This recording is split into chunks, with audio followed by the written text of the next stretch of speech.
MLB news here on First Pitch. Roll the intro.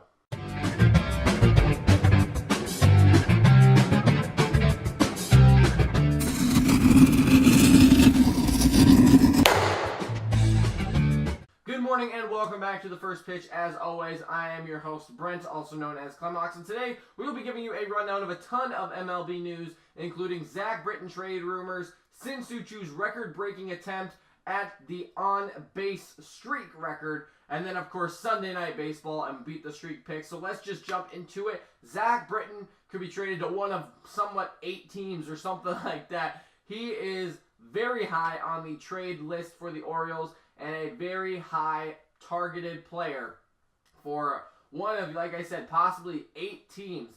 So we will have a ton of information on him. Let's jump into it right away. Zach Britton.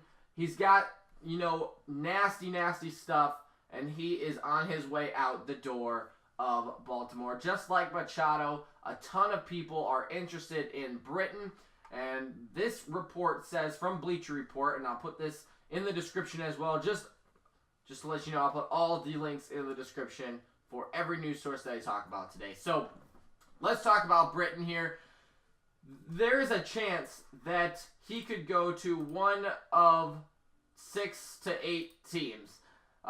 This website from Bleacher Report does say that Jerry Krasnick reported Friday Britton could be going to the Yankees, the Red Sox, the Giants, the Astros, the Phillies. I know another website said at Braves, the Cubs are targeting him. That's 7 teams at least that really want Britton on their team. And this is why I find this so fascinating. So we saw that Machado walked to the Dodgers, and the Orioles got 5 pretty good prospects from them. It's interesting to see what they want to do with Britton, because obviously they're holding out a little bit longer, closer to the trade deadline. It's only about 9 days away now, to see what they can get. And obviously they're going to get some more prospects for him. It just depends on which team they're going to get him from. So let's just run down each team. The Yankees obviously could use some bullpen help. They've got a good starting rotation. Bullpen help, it's kind of needed. 2, Boston. They have Craig Kimbrell to platoon, I guess not platoon, but have another reliever to have a shutdown 1-2 punch in the 8th and 9th inning, or in the 9th inning to secure deals. Boston makes sense. Giants, now this one I don't really know about. The Giants, they've been playing well. They've been struggling, though. They just lost to the A's last night. And, well, if they continue to fall, the A's are just going to keep marching up that wild card, and the Giants are going to fall down, especially if the Dodgers, keep winning and all that. So that'll be interesting to see how these next 9 days go for the Giants, but obviously they could all use some bullpen help. The Astros, a big team here. They have a great starting rotation. Obviously could use a guy in the bullpen. That would not be a bad idea. The Phillies and the Braves, these are 2 teams that are in the hunt more than I would say the Giants are. So this would make sense to go get some more guys for either of these teams. Again, good starting rotation, especially for the Phillies. Good starting rotation. Be great to have some guys in the bullpen. And then the Cubs. The Cubs are the guys who really are targeting Britton, and this is very interesting. So we saw Brandon Morrow go down on the DL. We saw Chavez go to the Cubs from the Rangers just a couple of days ago. Now they're targeting Britton. They really want to secure that bullpen. Their starters, they've gone about 5 2/3 innings is what the report said. So if they can get a couple more relievers, that'd be great. Their team is obviously very good. Britton is 1-0 with a 3.6 ERA this year, a 1.36 whip, 4 out of 5 saves. Not the very productive year he was probably hoping for coming off the DL, but back in 2015 and 2016, he was lights out. Probably one of the best closing pitchers in the game with 30-plus saves on each year. In 2014, he had a 1.65 ERA, 37 saves, followed by a 1.92 ERA and 36 saves 2015. Then hear about this one. 4.54 and 47 saves in 2016. Absolutely phenomenal in those 3 seasons. Obviously, they want to get him back to that, but it just makes sense. Like I said, Bleacher Report here says with Brandon Morrow out on the DL, it looks like Britton could be headed to the Cubs, and that would create a huge, separation, or it could create a huge separation, rather, in that NL Central, because the Cubs already lead at 57 and 39. Britton would give them some late game stability down the stretch with potential going into the playoffs. Like I said, they want to get him back to where he was in 2014, 15, and 16. And they could really use another good, solid guy in their bullpen. I'm talking about the Cubs here. Obviously, whatever team he goes to, they're going to have to pay a little bit for him. And there was some report, I think it was off of this site, sportingnews.com, said that they could get as much as they did for Machado. This is John Heyman, the Frank Red sports writer. He says competition appears keen for Zach Britton in at least 6 games and some obvious need. With Herrera, Hand, and Familia gone, the O's might do as well as they did for Machado. So this is also what I want to talk about. The Dodgers were interested in Britton, but since they went out and got Machado, it doesn't look like they'll have enough money for Zach Britton, so I don't know who they're going to go after. Brad Hand is also gone. Let me know what you guys think about that. Should the Dodgers have gone after Britton earlier and maybe not gotten Machado, or did they really need Machado? Should they gone after Hand? What do you guys think about the Dodgers trade and what they can do for their bullpen? Because they do need him too, so that's like 8 teams, like I said, that could be on their way to dealing for Britton. Now, this is really interesting as well. So we talked about the Dodgers having 0 cap space. They are totally out of money. The other teams are pretty solid. But what about Hand? So we saw Hand. He went up on the trade block. He went down off the trade block. He went from the Padres to the Indians just like that. I mean, Familia even went to the Athletics just like that, off of the Mets. Britton is a very, very talked about, high targeted player. Now, that's very interesting to me, as Hand is, a great reliever as well, all-star. I mean, he is very similar to Britton. He went up and he went down. He went to a team just like that. Britton, there's a lot more interest in. And, Britton has a great sinker. Hand has a good slider. I just want to know why do you think Britton is that much more valuable of a player? And, what is the team going to have to get for him? Obviously, it's going to have to be a couple prospects, maybe some money. It looks like the O's are in total rebuild mode, like as we've said the last couple of episodes. And it'll be very interesting to see how it plays out. I do think Britton will end up going to the Cubs. I'm not sure who they could get for him. I know there were talks about Addison Russell, but I know that they're not going to trade Addison Russell. So it'll be very interesting to see how this all plays out. But it looks like Zach Britton could be traded in the next couple of days or so. Next, let's talk about Choo and his record-breaking attempt at the on-base streak. So we know the record is 84 by Mr. Ted Williams. This streak by Choo ended last night at 52 games. It tied the longest since 2007 in the majors, and it was the longest this year. And that longest streak was set in 2007 by Kevin Millar. But wow, what a run for Choo. Last night they did lose to the Indians 16-3. Absolutely could have cut their heads off, and they probably would have played better. But it was absolutely stressful for him, I'm sure. Very fun to watch, though. Here, I'll just give you some stats here from Choo's record-breaking on-base streak attempts. We'll get to that in a second. He technically did reach base, though. Choo had 67 hits and 48 walks in the 52 games. He batted .337, slugged .588, had an on-base percentage of .468 in that stretch. He had 11 doubles, 13 home runs in the 52 games. Scored 32 runs, drove in 29 RBIs. Here's a big stat. On May 12th, he was batting .239. On July 20th, he was batting .294. And also, the next mark that he was going for was Will Clark's 59-game on-base streak, which started in September of 1995 and ended in May of 1996. That was absolutely crazy. Now, technically, this is what I'm saying. There's some controversy around this. Technically, Choo did reach base. It did not count, though, because it was a fielder's choice. And I want to know what you guys think about this. I really do. I do believe that he got on base. He got on base because of the fielder's choice. He was on base. Yes, it's still an offer, but technically, he's on base. I know it doesn't really count, but why not? Yes, he grounded into a double play ball and they couldn't turn it, but he still got on base. And that's why I'm saying his on-base percentage, his on-base streak still exists. but it doesn't. So let me know what you guys think. Should a ground into a fielder's choice double play ball that you end up getting to first on, should that count as an on-base stat? Now, I totally get where people are coming from, but I totally want to know your opinion because I think it is very interesting. Since Choo, though, 52 games, that will probably not happen again for quite a while. I know Brian Dozier had a 24-game hit streak to start the year and go back into the end of last year. I'm familiar with that because of the Twins, but I know it's very interesting to see. You know, that was a pretty big record, he was going for. It was the Twins record. So this, 52-game record here by Choo probably isn't going to happen again for a long time.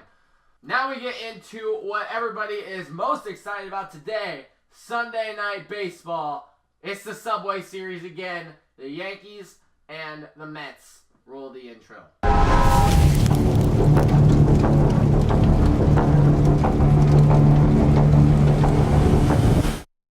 Sunday Night Baseball, we talked about the Subway Series, the Mets, the Yankees rivalry a couple days ago when Noah Syndergaard is pitching, and today, Jacob deGrom is on the mound for the Mets. He's going against Masahiro Tanaka. We'll get to that in 1 second. Let's just look at some of the stats between the Mets and Yankees rivalry, though. They've met 117 times. All the time, the Yankees are 69 and 49. They have the advantage there. The largest victory came back in 2009, 15-0. The longest winning streak for the Mets was 6. The longest winning streak for the Yankees was 7. And currently, the Yankees have 1. They did meet in the 2000 World Series as well, where the Yankees defeated the Mets 4-1. So this is very interesting. Like we said, we talked about this a couple of days ago with Noah Syndergaard on the mound. We said, I said the Mets were going to win that game. They did yesterday. The Yankees ended up winning. And I tell you, it doesn't matter how bad these teams are or how good the Yankees are and how bad the Mets are. Every time these two teams play each other, it will be good. It'll be a good game, and especially today, Jacob deGrom on the mound against Masahiro Tanaka.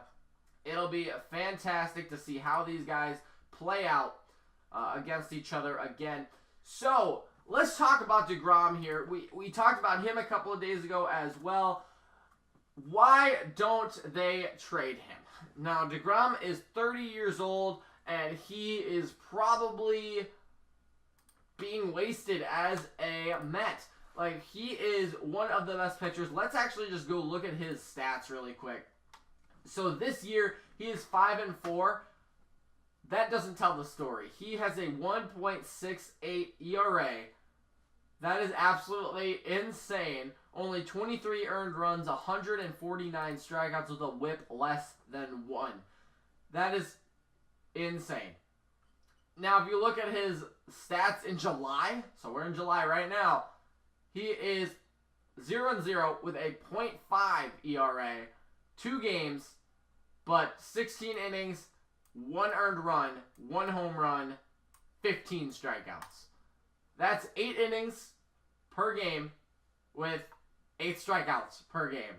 So 1 strikeout per inning. He is absolutely lights out, especially here in July with a .69 whip. Their opponents average 161. That is insane.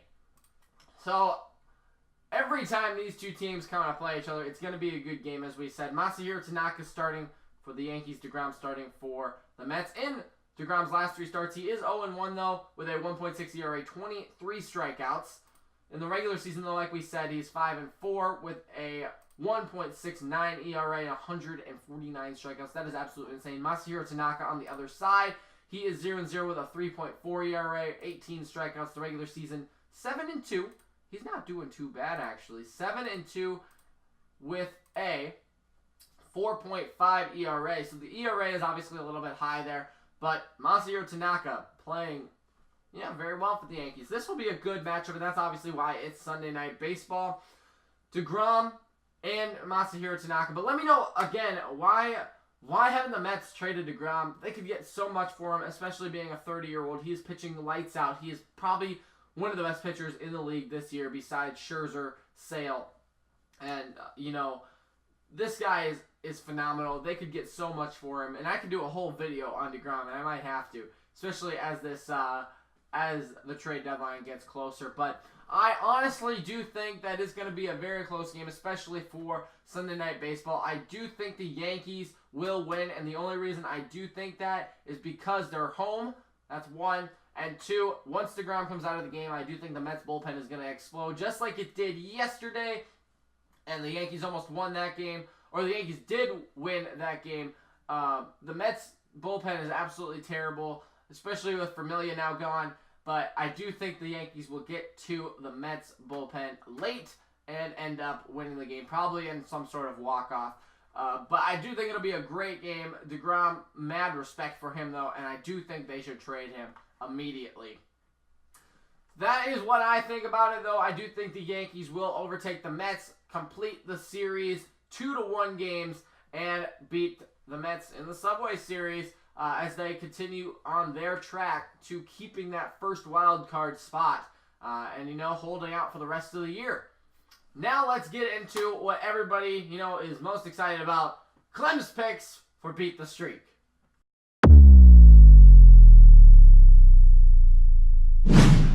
If you don't know what Beat the Streak is, every day MLB players try to get hits. Well, that's what we do in Beat the Streak. We try to pick those players who get hits. You pick a player, they get a hit, you get a streak. And if you get a streak of 56, you will get $5.6 million. So take with a grain of salt what I say today for who is going to get picks or who is going to get hits as you pick. But it is a tough matchup today. I will strictly be going off of stats and previous games for the picks today. But let's just jump into it. The first guy who I'm going to say gets a hit today is Victor Martinez, and he is going up against Chris Sale. Now, there are a ton of all-stars pitching today. I'll go through the list. Chris Sale, Zach Greinke, Max Scherzer, DeGrom, Chris Archer, Mike Fulonuiskis, that guy who's got an incredibly weird and long last name, Matt Harvey, Lance McCullers. That's at least 9 good pitchers starting today. Obviously, not all of them are going to get perfect games, and the matchups aren't as good today as they were in previous days, so we will just jump into it. Like I said, Victor Martinez going up against Chris Sale statistically has a phenomenal chance of getting a hit today, but it's also Chris Sale, and he's amazing. So take with what I say with a grain of salt, like I said. But in Victor Martinez's 52 at-bats versus Chris Sale, you guys know they saw each other a lot when when Chris Sale was not with Boston, he was with the White Sox. 52 at-bats, 22 hits, batting .423. He does have 11 strikeouts, but he's got 7 extra base hits, 4 home runs, 9 RBIs, 4 walks. Statistically, Victor Martinez has the best chance to get a hit today against anybody, and it just happens to be Chris Sale. I don't know, he may have Chris Sale's number, but technically, statistically, Victor Martinez has the best chance of getting a hit. Another guy who might be a little bit iffy is Carlos Gonzalez. Obviously, Colorado has been playing absolutely insane lately. He is going against Zach Greinke in 48 at-bats. He's got 16 hits with a batting average of .333, 12 strikeouts. So these two guys strike out a lot. But statistically, again, they have a great chance of getting hits. They've seen the guy the most out of the at-bats, and they've gotten hits above .333, which is always what I try to do when I'm picking players. The third guy I would suggest, and this guy I'm a little bit more confident about, Yonder Alonso for Cleveland going up against Gallardo for Texas. Texas just got the absolute crap and snot beat out of them last night, 16-3. And Yonder Alonso is batting in 32 at-bats, 10 hits, .313. This one is a little bit lower, but Yonder Alonso hit 2 home runs last night. He's going to be hot against Texas. I don't see him not getting a hit. However, again, take with what I say with a grain of salt because today is a very hard matchup to pick. So those are the 3 guys. Another guy you could also go with is Edwin Encarnacion from Cleveland, strictly because he's got 25 at-bats, 9 hits, .360 average. He just doesn't have as many at-bats, but again, Encarnacion had a great night last night, 3 hits, and I don't see him slowing down, especially against Texas. Gallardo has been a little bit struggling. He is considered a cold pitcher today, so it wouldn't be a bad idea to pick a couple guys from Cleveland if you are not sure. And finally, Two guys that are not on this list, but again, I would suggest them almost every day. Obviously, they bit me in the butt the last 2 days, but Mookie Betts and Jose Altuve. Jose Altuve went 0 for 2 last night. I don't see him going 0 for 2 nights in a row. Same with Mookie Betts. Mookie Betts got some hits last night. 2, I believe, out of the 4, even though Boston struggled. And that's, again, why I would pick Mookie Betts again today. Mookie Betts went 2 for 4 yesterday, but he really, the entire Boston lineup was phenomenal. Or, excuse me, the entire Boston lineup struggled. Detroit's lineup was phenomenal. I don't see Boston struggling 2 days in a row. Mookie Betts will get a hit. Same with Altuve. I don't see him struggling 2 days in a row as well. So I would pick any of those 5 guys. But again, today is a very hard day to get the picks right. Statistically, there are a couple good choices. But, from pitcher matchup standpoints, it could be a tough day. So, guys, that is going to be the first pitch today. Make sure to leave your comments down below. Who are you picking? What do you guys think about the Subway Series Sinsu Choo streak? Or where should Zach Britton go? Let me know about all the stories down below. And if you guys have any MLB stories you want to share, leave them down below, and I will try to report on those as well. Thanks for checking in to the first pitch today. I am Brent, also known as Clemhawks. Come back tomorrow for more MLB news, and we will see you then.